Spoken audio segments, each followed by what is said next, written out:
Hi guys, welcome to my channel. ಹೇಗಿದ್ದೀರಾ? ನಾನು ಚೆನ್ನಾಗಿದ್ದೀನಿ, ನೀವು ಚೆನ್ನಾಗಿದ್ದೀರಾ ಅನ್ಕೋತೀನಿ.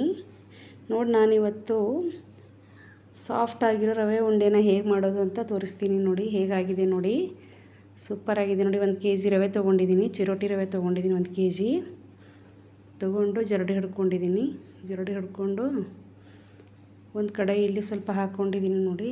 ಕಡಾಯಿಯಲ್ಲಿ ಹಾಕಿದ್ದೀನಿ ನೋಡಿ, 1 ಗ್ಲಾಸ್ ಅಷ್ಟು ಹಾಕ್ಕೊಂಡಿದ್ದೀನಿ. ಹಾಕ್ಕೊಂಡು ತುಪ್ಪ ಹಾಕ್ತಾಯಿದ್ದೀನಿ ನೋಡಿ. ತುಪ್ಪ ಹಾಕ್ಕೊಂಡು ಮತ್ತು ಇವಾಗ ಅದಕ್ಕೆ ಹುರ್ಕೋಬೇಕಲ್ವ, ರವೆನ ಚೆನ್ನಾಗಿ ಹುರ್ಕೋಬೇಕು. ಹಾಗಾಗಿ ಹಾಕ್ಕೊಂಡಿದ್ದೀನಿ ನೋಡಿ. ತುಪ್ಪ ಜಾಸ್ತಿ ಹಾಕಿ, ಸ್ವಲ್ಪ ತುಪ್ಪ ಜಾಸ್ತಿ ಹಾಕಿದರೆ ಸಾಫ್ಟ್ ಆಗುತ್ತೆ ಮತ್ತು ಸ್ಮೂತ್ ಆಗುತ್ತೆ, ಉಂಡೆನ ಸ್ಮೂತ್ ಆಗುತ್ತೆ. ಹಾಗಾಗಿ ಜಾಸ್ತಿ ತುಪ್ಪ ಹಾಕ್ಕೊಂಡಿದ್ದೀನಿ ನೋಡಿ. ಹಾಕ್ಕೊಂಡು ಈ ಥರ ಕೈ ಆಡಿಸ್ತಾ ಇರಬೇಕು, ಚೆನ್ನಾಗಿ ಚಮಚದಿಂದ ಕೈ ಆಡಿಸ್ತಾ ಇರಬೇಕು.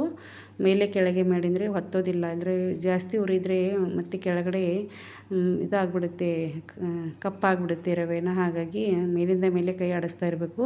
ತುಪ್ಪ ಜಾಸ್ತಿ ಹಾಕಿದರೆ ಹೊತ್ತೋದಿಲ್ಲ, ಅಂದರೆ ರವೆನ ಹೊತ್ತೋದಿಲ್ಲ, ಕೆಂಪು ಬಣ್ಣ ಬರೋದಿಲ್ಲ, ಬಿಳಿ ಬಣ್ಣನೇ ಇರುತ್ತೆ.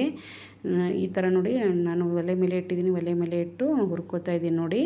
ಈ ಥರ ಚೆನ್ನಾಗಿ ಕೈ ಆಡಿಸ್ತಾ ಇರಬೇಕು, ಮೆಲ್ಲಗೆ ಕೈ ಆಡಿಸ್ತಾ ಇರಬೇಕಂದ್ರೆ ಹೊತ್ತೋದಿಲ್ಲ ಕೆಳಗಡೆ, ಇಲ್ಲಾಂದರೆ ಹೊತ್ತುತ್ತೆ. ಹಾಗಾಗಿ ಸೀದು ಹೋಗುತ್ತೆ ಕೆಳಗಡೆ. ಹಾಗಾಗಿ ಕೈ ಆಡಿಸ್ತಾ ಇರಬೇಕು ನೋಡಿ. ತುಪ್ಪ ಜಾಸ್ತಿ ಹಾಕಿದರೆ ಸೀದೋದಿಲ್ಲ, ಆದರೂ ಸ್ವಲ್ಪ ಕೈ ಆಡಿಸ್ತಾ ಇರಬೇಕು. ಚೆನ್ನಾಗಿ ಈ ಥರ ಕೈ ಆಡಿಸ್ತಾ ಇರಬೇಕು ನೋಡಿ. ತುಂಬ ಸಾಫ್ಟಾಗಿದೆ ಮತ್ತು ಟೇಸ್ಟಿಯಾಗಿದೆ. ನಾನು ತಿಂದು ನೋಡಿದೆ, ಸಖತ್ತಾಗಿದೆ. ಉಂಡೆನ ಚೆನ್ನಾಗಿದೆ ನೋಡಿ. ನೀವು ಈ ಥರ ಮಾಡ್ಕೊಂಡು ನೋಡಿ. ನೀವು ಮಾಡ್ತಿರ್ಬೋದು, ಬಟ್ ಈ ಥರನೂ ಮಾಡಿ ನೋಡಿ. ಜಾಸ್ತಿ ತುಪ್ಪ ಹಾಕಿಬಿಡಿ, ಅಂದರೆ ಜಾಸ್ತಿ ಸೀದೋದು ಇಲ್ಲ ಮತ್ತು ಚೆನ್ನಾಗಿ ಬರುತ್ತೆ ನೋಡಿ. ಇವತ್ತು ಈ ಥರ ಮಾಡ್ಕೊಂಡಿದ್ದೀನಿ ನೋಡಿ. ರೆಡಿ ಮಾಡಿ ಇಟ್ಕೊಂಡಿದ್ದೀನಿ, ಹುರಿದು ರೆಡಿ ಮಾಡಿ ಇಟ್ಕೊಂಡು ಇವಾಗ ಒಂದು ಪಾತ್ರೆಯಲ್ಲಿ ಮತ್ತು ಇದು ಮಾಡ್ಕೋಬೇಕಲ್ವ, ಚಾಚಣಿ ಮಾಡ್ಕೋಬೇಕಲ್ವ. ಇವಾಗ 1 ಗ್ಲಾಸ್ ಮುಗಿಸ್ದೆ, 2ನೇ ಗ್ಲಾಸು ಹುರ್ಕೋತಾ ಇದ್ದೀನಿ ನೋಡಿ. ಈ ಥರ ಜಾಸ್ತಿ ತುಪ್ಪ ಹಾಕ್ಕೊಂಡು ಚೆನ್ನಾಗಿ ಕಮ್ಮಗೆ ವಾಸನೆ ಬರೋ ಹಾಗೆ ಹುರ್ಕೋಬೇಕು ನೋಡಿ. ರವೆನ ಎಷ್ಟು ಹುರಿತೀವಲ್ವ ಅಷ್ಟು ಚೆನ್ನಾಗಿ ಉಂಡೆ ಟೇಸ್ಟ್ ಬರುತ್ತೆ. ಹಾಗಾಗಿ ಚೆನ್ನಾಗಿ ಹುರ್ಕೋಬೇಕು ನೋಡಿ. ನಾನು 2-3 ಗ್ಲಾಸ್ ಇದೆ ಅಲ್ವಾ, 1 kg ರವೆ ಅಂದರೆ 3.5 ಗ್ಲಾಸ್ ಆಗುತ್ತೆ ಮತ್ತು ಸ್ವಲ್ಪ ಹುರ್ಕೋಬೇಕು. ಹಾಗೆ 2-3 ಸರ್ತಿ ಹುರ್ಕೋತಾ ಇದ್ದೀನಿ ನೋಡಿ. ಒಂದು ಗ್ಲಾಸ್ ಹುರ್ಕೋತಾ ಇದ್ದೀನಿ. 3.5 ಗ್ಲಾಸ್ ಇದೆ ಅಲ್ವಾ, ಜಾಸ್ತಿ ಇರುತ್ತಲ್ವ. ಹಾಗಾಗಿ ಒಮ್ಮೆಗೆ ಹುರಿದ್ರೆ ಸರಿಯಾಗಿ ಹುರಿಯೋಕ್ಕೆ ಬರಲ್ಲ ಅಂತ ಸ್ವಲ್ಪ ಹಾಕ್ಕೊಂಡು ಒಲೆ ಮೇಲೆ ಈ ಥರ ಹುರಿತಾ ಇದ್ದೀನಿ ನೋಡಿ. ಹುರ್ಕೋಬೇಕು, ಚೆನ್ನಾಗಿ ಹುರ್ಕೊಂಡು. ಮತ್ತು ಇವಾಗ ನೋಡಿ, ಒಂದು ಪಾತ್ರೆಯಲ್ಲಿ 3.5 ಗ್ಲಾಸ್ ಸಕ್ಕರೆ ಹಾಕ್ಕೊಂಡಿದ್ದೀನಿ. ರವೆ ಎಷ್ಟಿದೆ ಅಲ್ವಾ ಅಷ್ಟು ಸಕ್ಕರೆ ಹಾಕ್ಕೊಂಡಿದ್ದೀನಿ. ಮತ್ತು ನೀರು ಹಾಕ್ಕೊಂಡಿದ್ದೀನಿ. ನೀರು 2 ಗ್ಲಾಸ್ ಹಾಕ್ಕೊಂಡಿದ್ದೀನಿ. ಹಾಕ್ಕೊಂಡು ಈ ಥರ ಕೈ ಆಡಿಸ್ತಾ ಇದ್ದೀನಿ ನೋಡಿ. ಇವಾಗ ಚಾಚಣಿ ಮಾಡ್ಕೋಬೇಕಲ್ವ, ಪಾಕ ಅಂತೀವಲ್ವ, ಪಾಕ ಮಾಡ್ಕೊಳ್ಳೋಕೆ ರೆಡಿ ಮಾಡ್ಕೊತಾ ಇದ್ದೀನಿ ನೋಡಿ. ಈ ಥರ ಎಲ್ಲ ರೆಡಿ ಮಾಡಿಕೊಂಡು ಈಗ ನೋಡಿ ಬರ್ತಾಯಿದೆ ನೋಡಿ, ರೆಡಿಯಾಗಿದೆ ನೋಡಿ ಪಾಕ. ಇವಾಗ ಬರ್ತಾಯಿದೆ ನೋಡಿ. ಅದರಲ್ಲಿ ಕೊಬ್ಬರಿ ಹಾಕಿದ್ದೀನಿ ನೋಡಿ, ತುರಿದಿರೋ ಕೊಬ್ಬರಿ ಹಾಕಿದ್ದೀನಿ. ಅದೇ ರೆಡ್ ಕಲರ್ ಕಾಣಿಸ್ತಾ ಇದೆ. ಕೊಬ್ಬರಿ ಒಳಗಡೆನೂ ಹಾಕಿದ್ದೀನಿ ಮತ್ತು ಮೇಲಿಂದನೂ ಆ್ಯಡ್ ಮಾಡಿದ್ದೀನಿ ನೋಡಿ. ಕೊಬ್ಬರಿ ಹಾಕ್ಕೊಂಡಿದ್ದೀನಿ. ಹಾಕ್ಕೊಂಡು ಒಂದು ಸ್ವಲ್ಪ 2 ಫಿಂಗರ್ಸ್ಗೆ ಟಚ್ ಆಗೋ ಥರ, ಅಂದರೆ ಒಂದು 2 ಫಿಂಗರ್ಸ್ ಇರ್ತೀವಲ್ವ, ಅಂದರೆ ಕಿರಿ ಬೆರಳು ಮತ್ತು 2ನೇ ದೊಡ್ಡ ಬೆರಳು ಇರುತ್ತಲ್ಲ, 2 ಬೆರಳು ಈ ಥರ ಟಚ್ ಮಾಡಿದರೆ ಮೆತ್ಕೋಬೇಕು. ಆ ಥರ ಚಾಚಣಿ ಆಗಬೇಕು ನೋಡಿ. ಈ ಥರ ಮಾಡ್ಕೊಂಡಿದ್ದೀನಿ. ಇವಾಗ ನೋಡಿ, ಈ ಥರ ಬರ್ತಾಯಿದೆ. ಇನ್ನೂ ಸ್ವಲ್ಪ ಮಾಡ್ತಾಯಿದ್ದೀನಿ ನೋಡಿ. ಮತ್ತು 2 ಕೈ ಈ ಥರ ಮೆತ್ಕೊಂಡು ಬಿಟ್ಟರೆ ಚಾಚಣಿ ಬಂದಿದೆ ಅಂತ ತಿಳ್ಕೊಬೇಕು ನೋಡಿ. ಇದರಲ್ಲಿ ಚಾಚಣಿ ಬಂದಿದೆಯಲ್ಲ, ರವೆ ಹಾಕಿ ಮಿಕ್ಸ್ ಮಾಡಿದ್ದೀನಿ ನೋಡಿ. ಮಿಕ್ಸ್ ಮಾಡಿಕೊಂಡು ಇಟ್ಕೊಂಡಿದ್ದೀನಿ ನೋಡಿ. ಈ ಥರ ಚೆನ್ನಾಗಿ ಎಲ್ಲ ಮಿಕ್ಸ್ ಮಾಡಿಕೊಂಡು ಮೇಲೆ ಏಲಕ್ಕಿ ಪುಡಿ ಹಾಕಿದ್ದೀನಿ. ಏಲಕ್ಕಿ ಪುಡಿ ಹಾಕ್ಕೊಂಡು ಇಟ್ಕೊಂಡಿದ್ದೀನಿ. ಇವಾಗ ನೋಡಿ, ಇದು ಇನ್ನೂ ಸ್ವಲ್ಪ ಹೊತ್ತಿಟ್ಟರೆ ಚೆನ್ನಾಗಿ ಎಲ್ಲ ಕುಡ್ಕೋಬೇಕು. ಅಂದರೆ ರವೆ ಇರುತ್ತಲ್ಲ, ರವೆಯಲ್ಲೆಲ್ಲ ಸಕ್ಕರೆ ಎಳ್ಕೊಂಡು ಬಿಡುತ್ತೆ, ಚೆನ್ನಾಗಿ ಸ್ಮೂತ್ ಆಗುತ್ತೆ. ಆ ಥರ ಆಗುತ್ತೆ. ಈ ಥರ ಇದ್ದರೆ ಸ್ವಲ್ಪ ಸಡಿಲ ಇದ್ದರೆ ಅಲ್ವಾ, ಬೇಗ ಕುಡ್ಕೊಳ್ಳುತ್ತೆ, ಅಂದರೆ ಸಾಫ್ಟ್ ಆಗುತ್ತೆ ಉಂಡೆನ. ಹಾಗಾಗಿ ಈ ಥರ ಸಡಿಲ ಮಾಡಿದ್ದೀನಿ ನೋಡಿ. ಇವಾಗ ರೆಡಿ ಆಗಿಬಿಟ್ಟಿದೆ.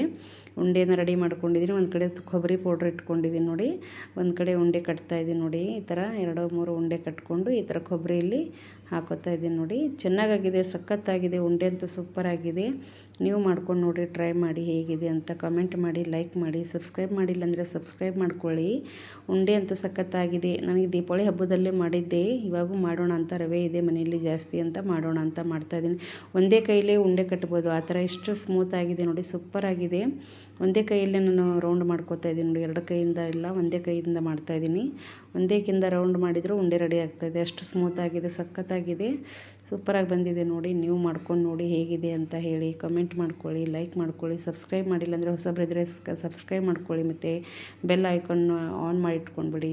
ಮತ್ತು ಹೈಪ್ ಬಟನ್ ಮೇಲೆ ಕ್ಲಿಕ್ ಮಾಡಿ. ಮತ್ತು ನೋಡಿ ಹೇಗಿದೆ ಅಂತ ನೋಡಿ. ಉಂಡೆ ನೋಡಿ, ಎಷ್ಟು ಉಂಡೆ ಮಾಡಿದ್ದೀನಿ, ಚೆನ್ನಾಗಿದೆ ಉಂಡೆ ನೋಡಿ. ನನಗಂತೂ ತುಂಬ ಇಷ್ಟ ಆಗಿದೆ, ನಿಮಗೂ ಇಷ್ಟ ಆಗ್ಬೋದು ಅಂತ ಅಂದ್ಕೊಂಡಿದ್ದೀನಿ. ನೋಡಿ ಹೇಗಿದೆ ಉಂಡೆನ ಯಾವ ಥರ ಮಾಡಿಟ್ಟಿದ್ದೀನಿ ಅಂತ ನೋಡಿ. ಕೊಬ್ಬರಿ ಪೌಡ್ರ್ ಹಾಕಿಬಿಟ್ಟಿದ್ದೀನಿ ಮೇಲ್ಗಡೆ ಎಲ್ಲ. ತುಂಬ ಚೆನ್ನಾಗಿ ಬಂದಿದೆ ಉಂಡೆ, ನನಗಂತೂ ತುಂಬ ಇಷ್ಟ ಆಯಿತು. ನೀವು ನೋಡಿ ಹೇಗಿದೆ ಅಂತ ನೋಡಿಕೊಂಡು ಹೇಳಿ. ಮತ್ತು ನೀವು ಟ್ರೈ ಮಾಡಿ ನಿಮ್ಮ ಮನೆಯಲ್ಲೂ, ನೀವು ಮಕ್ಕಳಿಗೆ ಮಾಡಿಕೊಡಿ. ಇವಾಗ ಸ್ವಲ್ಪ ದಿವಸ ಇದು ಸ್ವೀಟ್ ಬೇಕು ಅಂತ ಮಕ್ಕಳು ಕೇಳ್ತಾಯಿದ್ರು, ಹಾಗಾಗಿ ಮನೇಲಿ ರವೆ ಇತ್ತಲ್ವ, ಮಾಡಿ ನೋಡೋಣ ಅಂತ ಮಾಡಿದೆ.